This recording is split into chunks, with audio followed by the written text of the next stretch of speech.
Hello les amis, nous sommes le dimanche 27 septembre 2020 et en ce moment l'actualité va si vite que je vous recommande de me suivre sur mon compte Twitter que je mets dans les liens parce que il y a de quoi faire 3 émissions par jour en ce moment. Hier soir on avait appris une horrible nouvelle.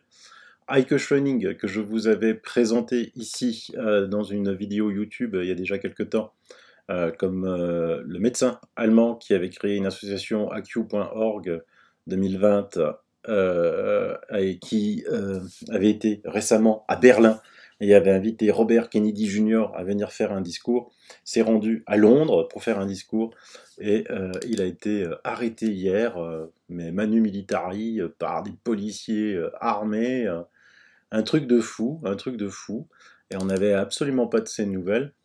Et donc, évidemment, sur Twitter, ça s'est déchaîné complètement. Il y a eu évidemment une lettre de l'Alliance des docteurs du monde qui demandait la libération immédiate du docteur Heiko Schöning. Et donc, on a appris tout à fait là, maintenant, que le docteur Heiko Schöning a été relâché finalement. Et évidemment, la vidéo de l'interview de Heiko Schöning a été de suite censurée par YouTube. La censure continue, bat son plein. Elle bat vraiment son plein. Vous êtes aussi nombreux à me dire que vous avez du mal à me joindre sur ma nouvelle chaîne Odyssée. J'ai été censuré. Si vous voulez m'envoyer des messages sur simanotrotot@gmail.com, ils disent qu'il y a un problème avec cette adresse. Donc je gêne, donc je continue de plus belle. Mais suivez-moi sur Twitter. C'est parce que ça va être chaud patate là dans les prochains jours. Je vous le dis, ça va être chaud patate. Il va y avoir de belles choses qui vont se passer. Et quand je vous parlais de censure, mais alors c'est vraiment terrible. Regardez, je vous laisse le lien, vous pouvez lire absolument tout. Professeur Toussaint Toubiama et 200 autres scientifiques universitaires et professionnels de santé censurés par le JDD. Ils avaient décidé de faire une tribune dans le JDD, qui leur a dit « Ah ok, il n'y a pas de souci ». Au dernier moment, ils ont été censurés par le JDD, qui a préféré à la place faire une tribune, un collectif de médecins, des mesures radicales dès ce week-end pour des vacances de la Toussaint sereine. Voilà. Rendez compte un petit peu. Donc c'est toujours la lutte entre ces médecins qui ne comprennent rien à ce qui se passe et on n'écoute pas les spécialistes comme le professeur Toussaint et surtout le professeur Toubiana, directeur général de l'IRSAN qui surveille les épidémies depuis des années et des années. Mais on donne la parole à des gens, à tout et n'importe qui, comme je vous l'ai dit hier, même à des philosophes. Maintenant, c'est des économistes qui, je vous en ai aussi parlé hier, qui disent qu'il faut reconfiner le pays. Les deux Nobel sont mariés femmes et monsieur a dirigé le doctorat de mademoiselle, devenue sa madame ensuite. Ceci peut vraiment induire en erreur. Votre titre est une tromperie de plus. Il faut vraiment que les médias arrêtent d'inviter n'importe qui. Mais pourquoi inviter des prix Nobel d'économie à venir parler épidémiologie, quoi? Maintenant, si vous pensez que c'est normal, eh ben, ça veut dire que vous pouvez me l'expliquer. Il n'y a aucun souci, je suis prêt à entendre tout ce que vous me dites. Et donc, dans cette tribune des médecins, qui a été censurée, qu'est-ce qu'il disait? Qu'il était urgent de changer de stratégie sanitaire face au Covid-19. Cette tribune devait donc paraître ce jour, acceptée le samedi matin par le journaliste en charge de la rubrique Tribune Opinion. Elle devait paraître intégralement sur le site internet du journal et faire l'objet d'un article dans la version papier du lendemain. Le journaliste disait s'en féliciter car cela allait permettre un débat contradictoire avec d'autres opinions très alarmistes exprimées ce jour dans ce journal. À 16h, ce journaliste nous a pourtant prévenu que sa rédaction en chef interdisait la publication. Certitude de détenir soi-même la vérité, couardise, volonté de ne pas déplaire au gouvernement, nous ignorons les raisons de cette censure que personne n'a jugé utile de nous expliquer. Ouais, en plus. Et puis moi je connais des professeurs qui ont donné des grosses interviews sur Libération et tout ça, qui n'ont jamais vu, qui n'ont jamais été publiés. Et donc, dans cette tribune, plus de 200 scientifiques, universitaires, professionnels de santé critiquent la dérive de la politique sanitaire du gouvernement français. Ils estiment qu'elle conduit à des interprétations erronées des données statistiques et à des mesures disproportionnées et demandent que l'on évalue nos connaissances réelles pour définir démocratiquement une stratégie sanitaire. Tandis que le gouvernement prépare une nouvelle loi, la 4e en 6 mois, prolongeant le régime d'exception qui a remplacé l'état d'urgence sanitaire, le ministre de la Santé a encore annoncé mercredi 23 septembre des mesures restrictives des libertés individuelles et collectives qu'il prétend fonder scientifiquement scientifiquement sur l'analyse de l'épidémie de coronavirus. Cette prétention est contestable. Nous pensons au contraire que la peur et l'aveuglement gouvernent la réflexion, qu'ils conduisent à des interprétations erronées des données statistiques et à des décisions administratives disproportionnées, souvent inutiles, voire contre-productives. Et des exemples sur cette chaîne, vous en avez de nombreux. Je vais vous donner un exemple. Vous savez combien en Thaïlande, parce que là, on continue le virus de la peur, on parle que de Covid, on s'en fout complètement du tiers-monde, on s'en fout complètement de tous ces pays qui souffrent, on s'en fout complètement des petites et moyennes entreprises en France qui souffrent et qui vont fermer, on s'en fout des gens qui vont être licenciés, on s'en fout de la vente d'antidépresseurs qui devient massive dans ce pays, on s'en fout complètement du taux de suicide qui explose. Vous savez combien de personnes sont mortes du Covid en Thaïlande? Vous avez une idée? C'est quand même un pays de 70 millions d'habitants, hein, la Thaïlande. Il y a eu 59 morts. 59 morts du Covid. Regardez ce que le monde dit. Les conséquences du Covid-19 en Thaïlande, où les faillites se sont multipliées, l'industrie touristique s'est effondrée, vont peut-être faire plus de morts que le virus. 2551 personnes se sont suicidées entre les mois de janvier et de juillet. Non, ils ne vont pas faire plus de morts que le virus. Il y a eu 59 morts, le monde. Hein, tu sais pas lire le monde, tu sais pas aller sur Worldmeter et savoir, tu vois pas que 2551 c'est beaucoup plus grand que 59. Hein, vont peut-être encore des fake news, c'est juste hallucinant quoi. Et l'OMS, allez, Covid-19, l'OMS brandit le spectre des 2 millions de morts dans le monde, et ainsi de suite, voilà, et comme des perroquets, ils répètent tous la même chose, appel à un vaccin, tout ce qu'ils attendent c'est le vaccin, 2 millions de morts, il y a eu plein d'épidémies qui ont fait 2 millions de morts, hein. La grippe a tué beaucoup 2 millions de morts, du reste, hein, Momochi, excellente comme à son habitude. On estime plus de 5 millions de gens qui sont morts de la grippe dans la dernière décennie. C'est dommage qu'on apprend son nom maintenant, qu'on aurait pu empêcher ces morts avec des masques en tissu. Ouais. Oui, c'est vrai. Mais, en plus, il y a une nouvelle extraordinaire. Le CDC admet qu'il n'y a aucune preuve que le Covid-19 est un virus aéroporté et qu'ils ont toujours trompé le public. Et qui c'est le CDC? C'est le Centers for Disease Control and Prevention aux États-Unis. On admis que l'organisation avait trompé le public tout au long de la pandémie de coronavirus, revenant sur leur affirmation selon laquelle le Covid-19 est un virus aéroporté. Le CDC met actuellement à jour ses recommandations concernant la transmission aérienne du SARS-CoV-2, a expliqué le CDC dans une note publiée plus tôt cette semaine. C'était une erreur de la part de notre agence et on s'excuse au nom du CDC, a déclaré John Brooks, médecin-chef de la réponse d'urgence Covid-19, lors d'un appel avec des professionnels de la santé lundi. Les directives mises à jour indiquent que le virus Covid-19 est censé se propager principalement de personne à personne. Et ça, je vous l'avais déjà démontré dans des émissions, notamment avec l'excellent docteur Jean-Michel Wendling, hein, que c'était pas possible, qu'il y avait, vous savez, quand je vous expliquais que il y avait des réunions énormes et que ça ne se transmettait pas. Par contre, quand il y avait des banquets, des choses comme ça, quelqu'un était atteint, on touchait la nourriture, où tout le monde mangeait. Donc déjà, Jean-Michel Wendling avait dit, à mon avis, ça ne se transmet pas par les airs. Alors tous ceux qui portent des masques tout seuls quand ils marchent dans la rue, vous avez vraiment l'air finaux.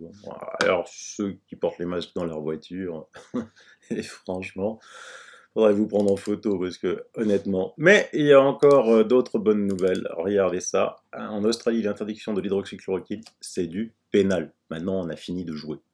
Ok? Il y a eu ces fake news, ces fausses études de partout nous disant que l'hydroxychloroquine tuait. Mais on a les preuves que non. Craig Kelly, membre du Parlement australien, était sur Sky News, une des principales chaînes de télévision australiennes, ce dimanche 27 septembre 2020. Il est membre du groupe libéral et président de la commission de l'application des lois au Parlement qui s'intéresse de près au Covid-19. Il a déclaré que l'interdiction du traitement de la Covid-19 à l'hydroxychloroquine par l'administration australienne viole le serment d'Hippocrate prêté par les médecins et qui est basé sur une étude erronée. M. Kelly a déclaré que les bureaucrates de la santé avaient interféré dans la relation médecin-patient en interdisant l'utilisation d'hydroxychloroquine, même si le médecin pensait que le traitement sauverait la vie du patient. Les bureaucrates de la santé ont violé le tout premier principe du serment d'Hippocrate, qui est de ne pas nuire. Primum non nocere, a-t-il déclaré. Il refuse de donner un traitement médical aux Australiens alors que les preuves montrent que cela peut sauver des vies. M. Kelly a également déclaré que le groupe de travail national sur les preuves cliniques du Covid-19 qui a pris la décision faisait autorité et qui interdit l'hydroxychloroquine s'est appuyé sur des résultats de l'étude Recovery menée à l'université d'Oxford. Il a soutenu que l'étude a finalement donné aux patients le double de la dose de ce qu'ils savent être une surdose et que le directeur de l'étude a déclaré que les doses étaient basées sur l'indication de dysenterie amibienne. L'animateur de Sky News, Rowan Dean, a déclaré que l'investigateur en chef de l'étude avait clairement indiqué que la dysenterie amibienne est sur ce quoi ils ont basé leur dose. Mais nous savons que l'hydroxychloroquine n'est jamais utilisée pour la dysenterie amibienne. Et ben voilà, ça file. 500 docteurs se révoltent en Australie, au tribunal de la haie. Tribunal de la haie, c'est là où on juge les crimes contre l'humanité. Et c'est là, nous aussi, on va attaquer en justice.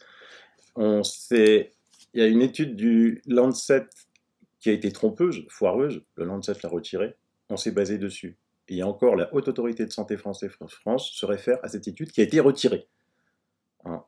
Il y a d'autres études foireuses qui sont faites sur des métadonnées, sur des trucs incroyables, où on va démontrer.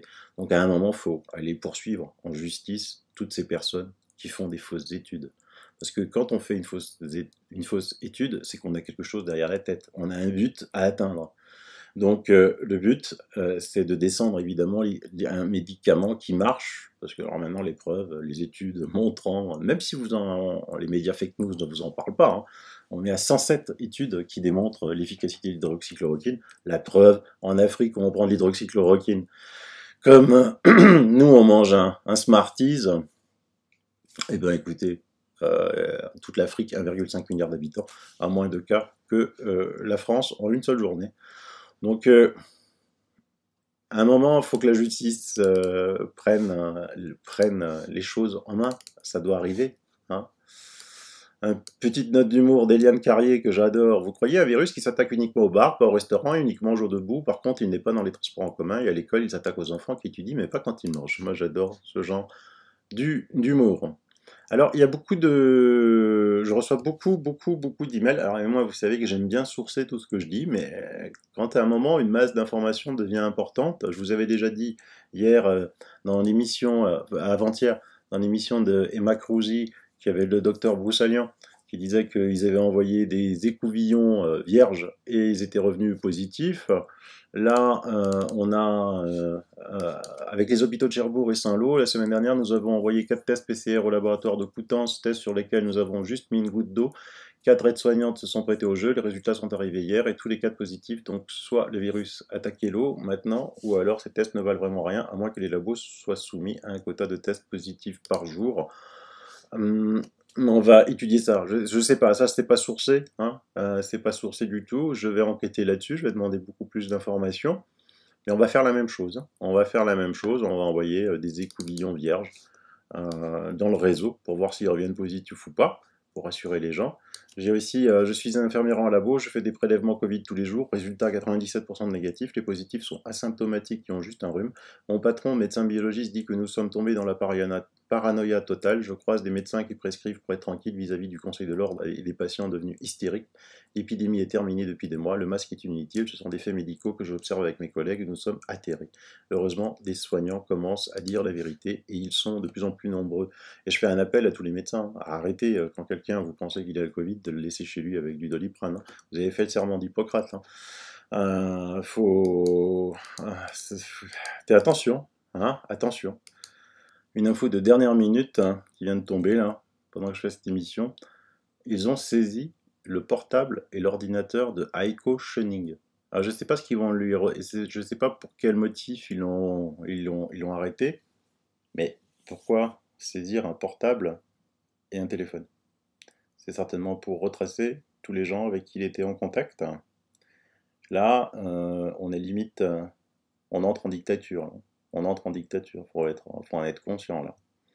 Saisir le portable et le téléphone d'un médecin. C'est énorme. C'est vraiment énorme cette information. Énorme. Et celle-là, les sourcés, je peux vous le garantir. Donc voilà, j'ai aussi beaucoup de bruit qui court avec des dates, du reconfinement, fin octobre, un peu partout en France. J'arrive pas non plus à sourcer ces informations, soi-disant venant de grandes banques, de grandes sociétés françaises qui ont eu l'information du gouvernement. Je ne peux pas vous dire si c'est vrai ou pas, mais en tout cas, ce serait une erreur majeure. Moi, personnellement, je ne pense pas. Je pense que Olivier Véran va se faire virer par Macron et qu'il va se poser Macron en sauveur après l'avoir utilisé. Ça, c'est mon humble avis perso à moi. Allez, suivez-moi sur Twitter, parce que ça pulse. Et puis sinon, à demain soir. Bye bye, bis.